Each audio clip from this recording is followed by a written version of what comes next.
éducateur, mais c'est plus méconnu. Il en parlera tout à l'heure dans son atelier.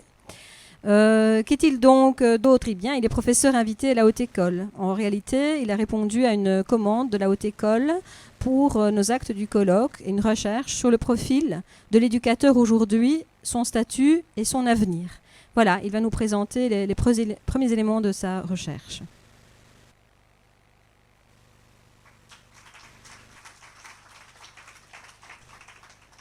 Bonjour à toutes et à tous. Tout d'abord, ça c'est marrant, ça m'a rappelé un peu ce que ça fait de présenter un TFE quelques minutes avant. Donc je pense à vous spécialement, les étudiants qui seront bientôt dans ce cas. Il me semble important avant tout de préciser mon positionnement institutionnel. En effet, je suis éducateur spécialisé moi-même. Je vais donc ici adopter une position qu'on appelle pro domo, c'est-à-dire me faire l'avocat de ma propre cause. Donc faut-il engager un éducateur spécialisé en accompagnement psychoéducatif en 2016? Oui, merci. Non, je blague bien sûr. Il ne s'agit pas ici de ranimer des combats d'arrière-garde au relent corporatiste. L'enjeu n'est pas de ravir des parts de marché à d'autres intervenants sociaux, comme les éducateurs A2, je m'excuse, Madame Personne, déjà dès à présent, aux autres intervenants sociaux et éducatifs, comme je le disais, les éducateurs A2, les assistants sociaux, les assistants en psychologie, les criminologues, etc. Il s'agit avant tout de proposer des éléments de réflexion à des étudiants qui deviendront des travailleurs en quête de légitimité. Je vais d'abord proposer un bref aperçu des profils A1, A2, A3. Je m'excuse encore, Madame Personne. Mais disons que nous allons le voir, ça a son importance surtout dans les barèmes, etc. Donc je le disais, un bref aperçu des profils. Ensuite, je vous propose d'avoir une réflexion sur le métier d'éducateur en fonction des conditions qui l'y autorisent. Ensuite, brièvement, nous verrons quels sont quelques nouveaux débouchés qui peuvent, ou non, s'offrir aux éducateurs spécialisés. Petite seconde.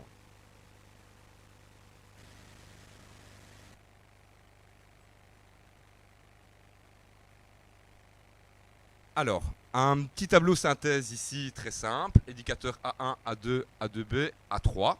Donc je le disais, c'est principalement encore cette appellation pour les barèmes, pour les différentes cases dans les barèmes, ce que le travailleur va être payé.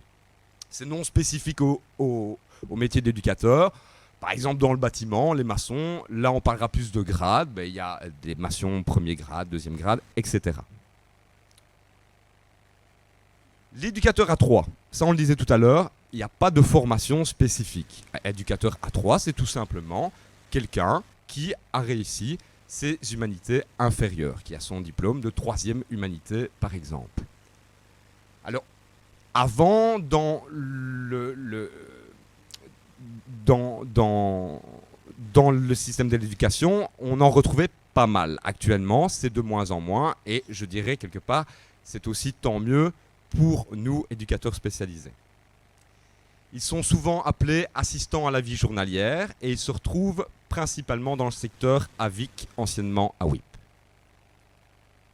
L'éducateur 2B, lui, tout simplement, il y a encore des différenciations dans certains secteurs, pas tous. L'éducateur 2B, c'est un étudiant qui a réussi son cursus humanité, mais dans une branche qui n'était pas exclusivement pédagogique. Donc éducateur sportif,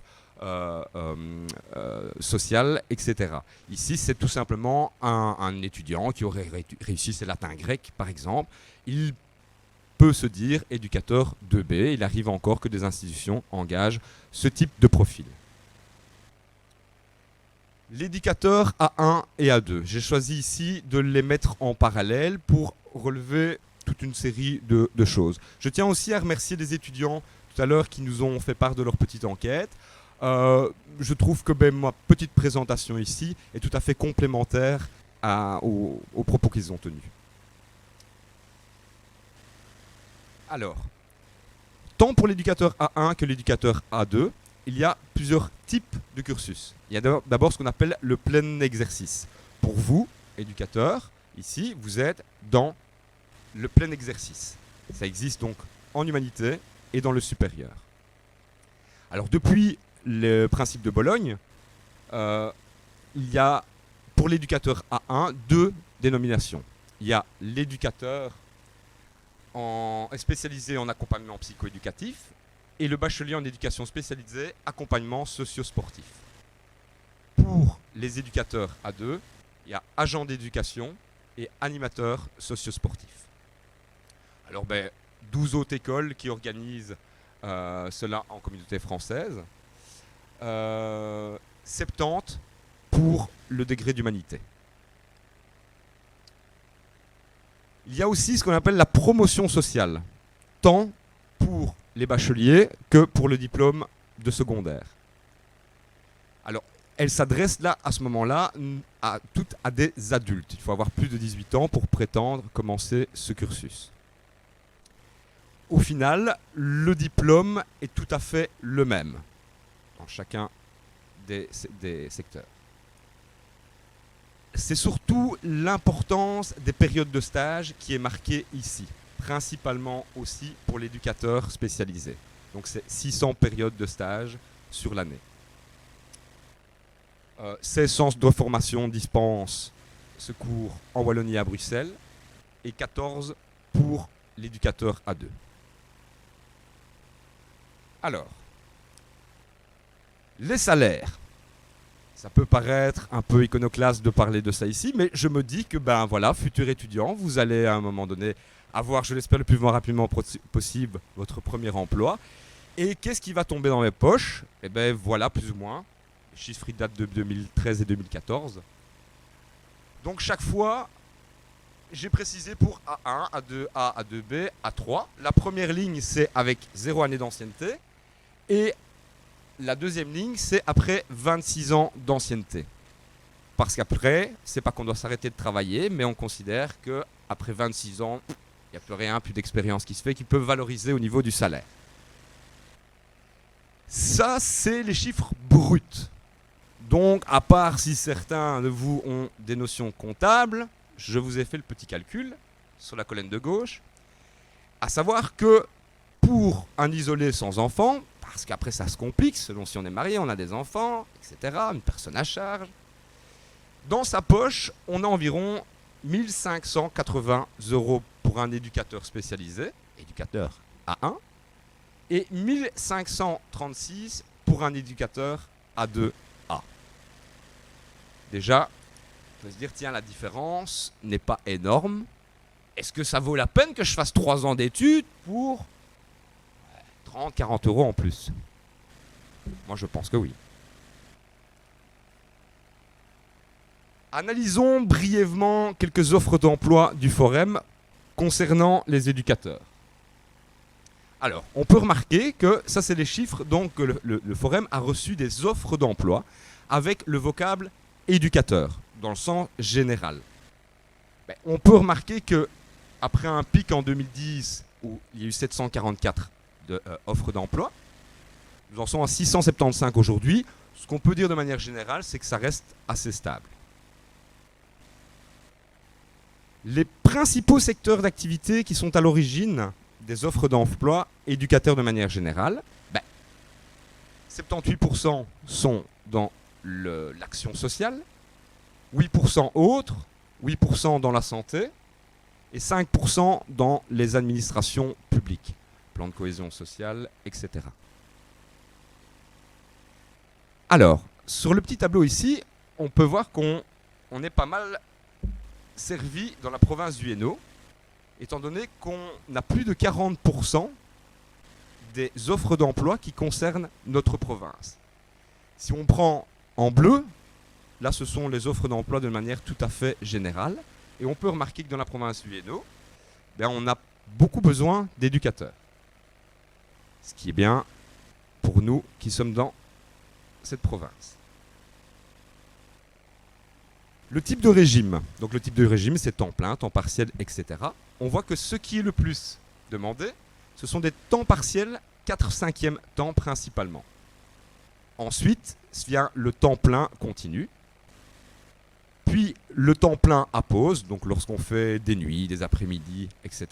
Là, c'est bien souvent le résidentiel, de manière générale, tant dans l'aide à la jeunesse, le handicap ou autre.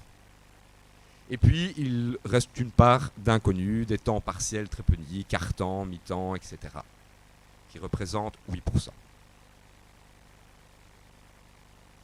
Alors, ici, c'est pas toujours facile de trouver des chiffres précis et récents, en tout cas. Donc, l'aide à la jeunesse est assez bien fournie en termes de rapports, de chiffres, etc. Donc, je me suis basé sur le rapport de l'aide à la jeunesse 2014. Alors, on peut voir que dans le monde de l'aide à la jeunesse, au niveau des éducateurs A1, femmes et hommes confondus, 2912 personnes y travaillaient en 2014.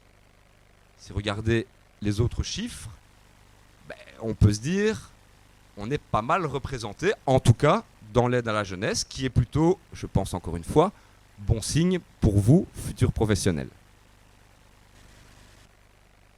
On peut remarquer, petite parenthèse aussi, c'est pas nouveau, qu'il y a beaucoup plus de femmes que d'hommes. Conclusion qui n'en est pas vraiment une, c'est juste la conclusion ici de ma petite présentation des différents profils. C'est plutôt l'actualité française, d'il y a quelques années, dont à la refonte, mais j'aimais beaucoup la réflexion qu'il vaut peut-être mieux engager un travailleur social chinois, ils sont moins chers, mais ils seront peut-être moins bien compris. Comme je vous le dirai lors de mon introduction, j'ai choisi de voir ici les conditions qui autorisent le métier d'éducateur. Elles sont 4. Il y a une demande, des compétences, une légitimité et un cadre juridique. Il faut qu'il y ait une demande qui justifie l'intervention de l'éducateur. Cette demande, elle peut émaner de pas mal de sources. Ça peut être la personne lui-même, le jeune, sa famille, des amis. Ça peut être aussi une instance judiciaire. À ce moment-là, ça prendra la forme d'un mandat. C'est une commande sociale, une mission que l'État confie à des institutions. Cette demande, elle est souvent révélatrice de la société dans sa globalité, de la société dans laquelle on vit. Elle se constitue dans une société qui est plutôt sécuritaire. Quel est son rapport aux connaissances, de manière générale, aux sciences, à la médecine? Quelle est sa culture? Quelle est l'histoire de cette société? Et quelle est sa temporalité? Où se situe-t-on? Le travail psychiatrique aujourd'hui n'a en rien de point commun avec ce qui se faisait en 1800. Une société idéale où chacun trouverait sa place, où chacun trouverait dans le regard des autres une reconnaissance, aurait-elle encore besoin de travailleurs sociaux? Aurait-elle encore besoin d'éducateurs spécialisés en accompagnement psychosocial? Deuxième point qui autorise le métier d'éducateur, ce sont des compétences. C'est la question de la formation, mais pas seulement. C'est aussi le point qui nous intéresse plus particulièrement aujourd'hui. Il est fondamental que l'éducateur ait certaines compétences qu'il maîtrise et qui lui permettent d'agir avec professionnalisme. C'est le rôle des centres de formation de développer ces diverses compétences. Il y a le savoir-faire et le savoir-y-être, que beaucoup préféreront par savoir-y faire et savoir-y être, qui a une notion de ici et maintenant. Donc cet éducateur spécialisé, il doit savoir y faire en situation. C'est d'ailleurs parce que l'intervenant présente de telles capacités qu'une demande lui est adressée ainsi qu'à son service. D'où l'importance de la formation. Toute formation d'éducateur, tant initiale que continuée, doit concourir à augmenter les compétences pratiques, théoriques et méthodologiques. Mais la formation d'éducateur, comme la formation au métier de l'humain, a certaines particularités. La formation d'éducateur, elle relève de ce qu'on appelle plutôt une formation professionnalisante au lieu de professionnelle, pour la différencier d'un caractère plus technique.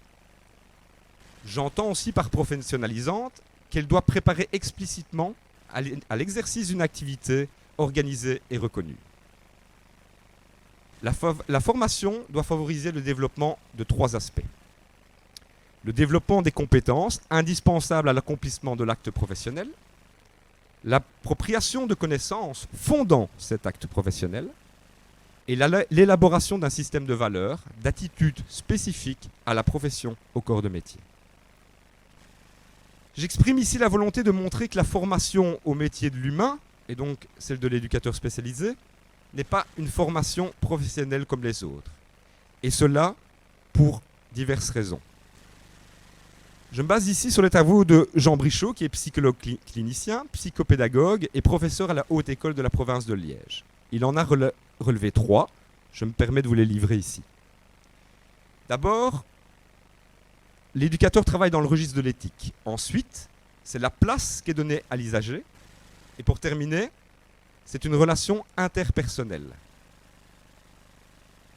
Le registre de l'éthique. La première raison tient au fait que l'activité de l'éducateur relève davantage de l'ensemble des actions susceptibles de transformer les rapports sociaux que d'un simple savoir-faire technique. En effet, l'entreprise socio-éducative est avant tout une entreprise éthique, plutôt que technique et conceptuelle, dans la mesure où ce qui est fait affecte l'autre profondément. Quand je parle ici d'éthique, c'est tout simple, il faut l'entendre comme qui réfléchit sur les finalités, sur les valeurs de l'existence, sur les conditions d'une vie heureuse, sur la notion de bien et sur des questions de morale. L'éducateur doit sans cesse s'interroger sur ce qui doit être fait et pourquoi cela doit être fait. Deuxième particularité de cette formation au métier d'humain, c'est la place de l'usager.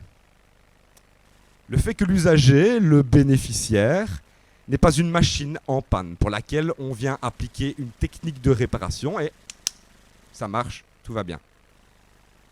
Non. Le bénéficiaire, l'usager, peut faire preuve de ce qu'on peut appeler la négatricité. C'est un terme inventé par Jacques Adroineau, qui signifie ceci. C'est la capacité de tout être humain de pouvoir déjouer, à partir de ses ressources, les stratégies dont il se sent plus ou moins objet de la part d'autrui.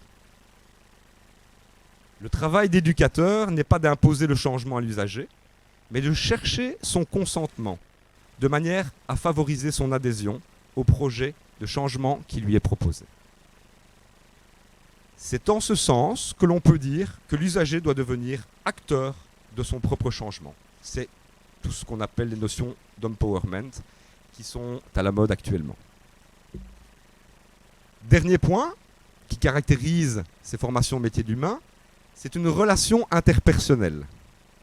Elle tient quant à elle au fait que les pratiques de l'éducateur sont de l'ordre de l'intersubjectivité et de l'interconnaissance. La proximité qu'entretient l'éducateur avec l'usager affecte aussi bien le premier que le second. Et ça, tant sur le plan affectif que cognitif. Si bien qu'il n'est pas exagéré de parler d'une coproduction de savoir, là où certains ne verraient qu'un rapport asymétrique de dominant à dominé. L'activité de l'éducateur suppose une implication profonde dans la relation. Il est ainsi légitime d'affirmer que sa personnalité est effectivement son principal outil.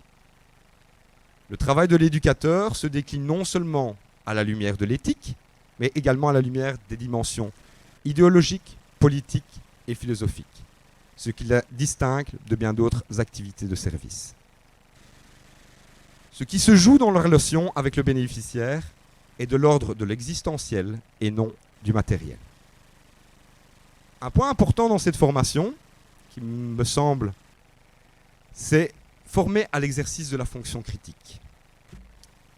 Les écoles qui forment les futurs éducateurs ne peuvent échapper à leur époque.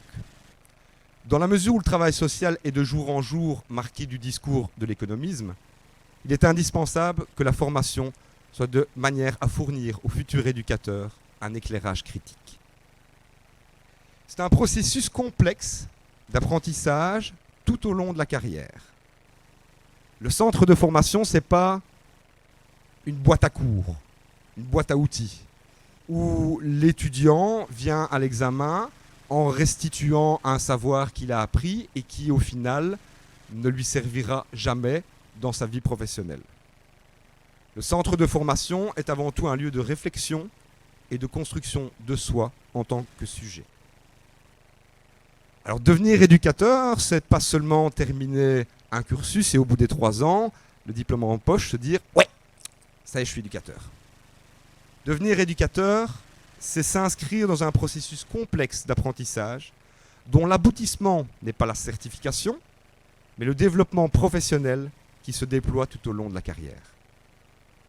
Alors vu de cette manière, la formation est un moment important, certes, mais un moment seulement dans le développement de l'éducateur. Il faut donc éveiller à la fonction critique, je le disais. Il reste que c'est principalement au cours de la formation que doit être mis en place, expérimentés, les outils qui rendront effective cette fonction critique. Les écoles qui forment les futurs éducateurs doivent inciter les étudiants à exercer une fonction critique à l'égard de ce qui se fait sur le terrain et dans la société. Elles doivent favoriser la mise en question de nombreux allants de soi qui viennent parasiter les champs du social et de l'éducatif. Les secteurs sociaux et éducatifs sont de plus en plus confrontés, je le disais tout à l'heure, à l'entreprise de marchandisation. Et les formateurs doivent veiller à ne pas réduire la formation à la constitution d'un capital humain adapté au bon fonctionnement de l'entreprise socio-éducative. Donc, il faut proposer, innover. Il semble primordial de préciser qu'exercer une fonction critique ne consiste pas juste en l'adoption d'attitudes négatives, pour peu que l'on trouve la proposition inadéquate.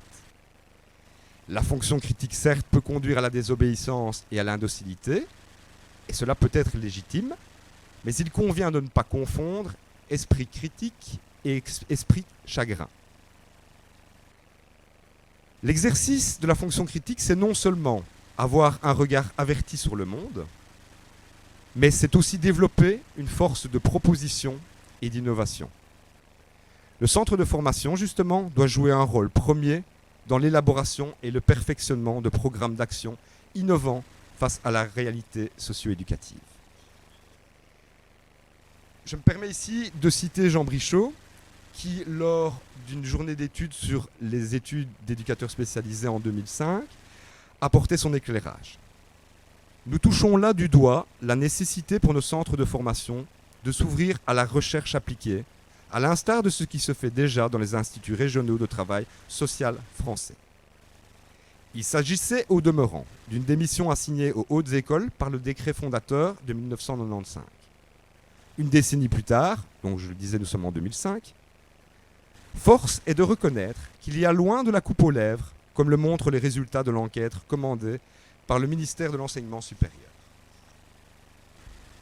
Dernier point, en ce qui concerne la formation et les compétences, c'est des allées-venues entre la pratique et le terrain. Je tiens à insister sur le fait que le terrain et les centres de formation doivent approfondir le travail d'allées-venues qui caractérise ce type de formation.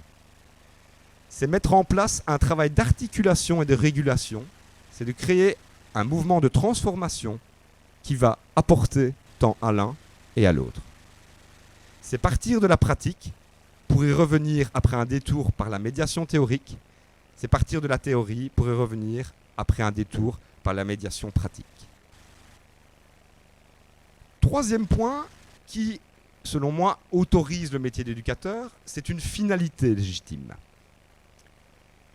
L'intervention éducative doit avoir une visée légitime, concourant à des finalités qui ont une valeur reconnue par notre société. On parle à ce moment-là de missions qui sont bien souvent définies dans les projets institutionnels. Par exemple, la protection de l'enfant, la protection de la personne handicapée, etc. Ici, nous avons plus affaire à des questions davantage éthiques, philosophiques et politiques qui se posent concernant certaines interventions éducatives, parfois assez pointues. Quelle est la valeur reconnue qui va orienter notre action ? Où est placé le curseur entre aide sociale et contrôle de la population, entre prévention et répression, entre protection et pénalisation, etc. Enfin, dernier point qui autorise le métier d'éducateur, c'est un cadre juridique. C'est toute la série de dispositions légales qui encadrent la profession et la relation éducative. La Déclaration des droits de l'homme, de l'enfant, la loi sur l'assistance à personne en danger, le décret d'aide à la jeunesse, les secrets professionnels, etc. Alors ces textes, ils permettent deux choses.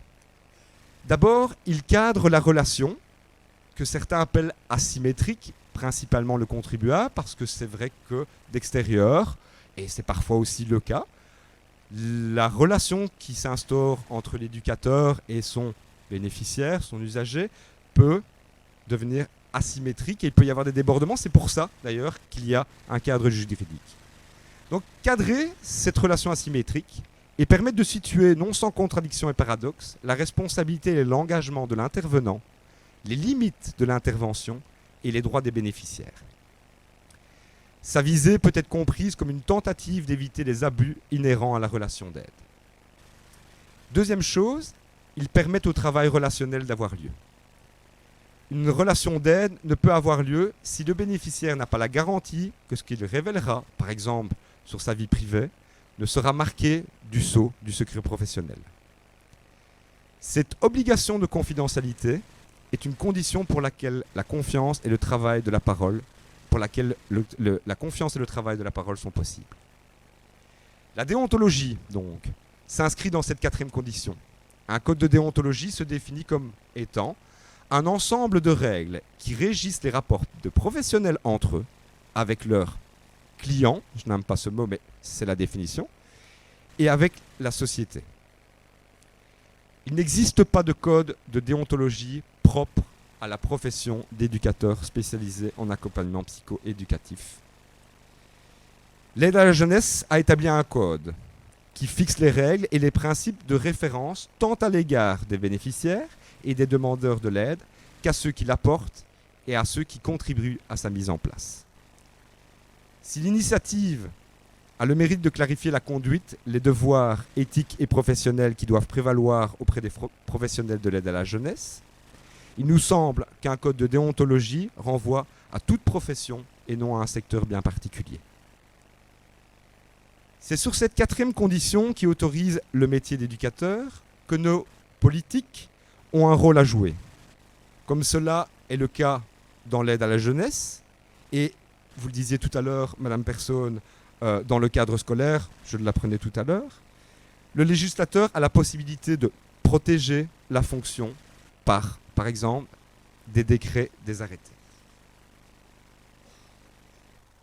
Je propose maintenant brièvement de voir avec vous quels sont les nouveaux débouchés. Alors, peut-être que certains ont cru que dans mon cartable, j'avais déjà toute une série d'offres d'emploi, pour après l'examen pour ceux qui auront réussi en première session, et vous dire hop, ben non, et là, c'est pas le cas. L'apparition de nouveaux débouchés donne aux éducateurs spécialisés en accompagnement psycho-éducatif des possibilités d'emploi nouvelles, certes. Ces professions naissantes ne l'en sont toutefois pas réservées. Elles sont généralement ouvertes aux, j'ouvre les guillemets, travailleurs, intervenants sociaux. Je me réfère pour cela aux offres d'emploi que j'observe depuis décembre 2015. Voici quelques exemples que j'ai relevés.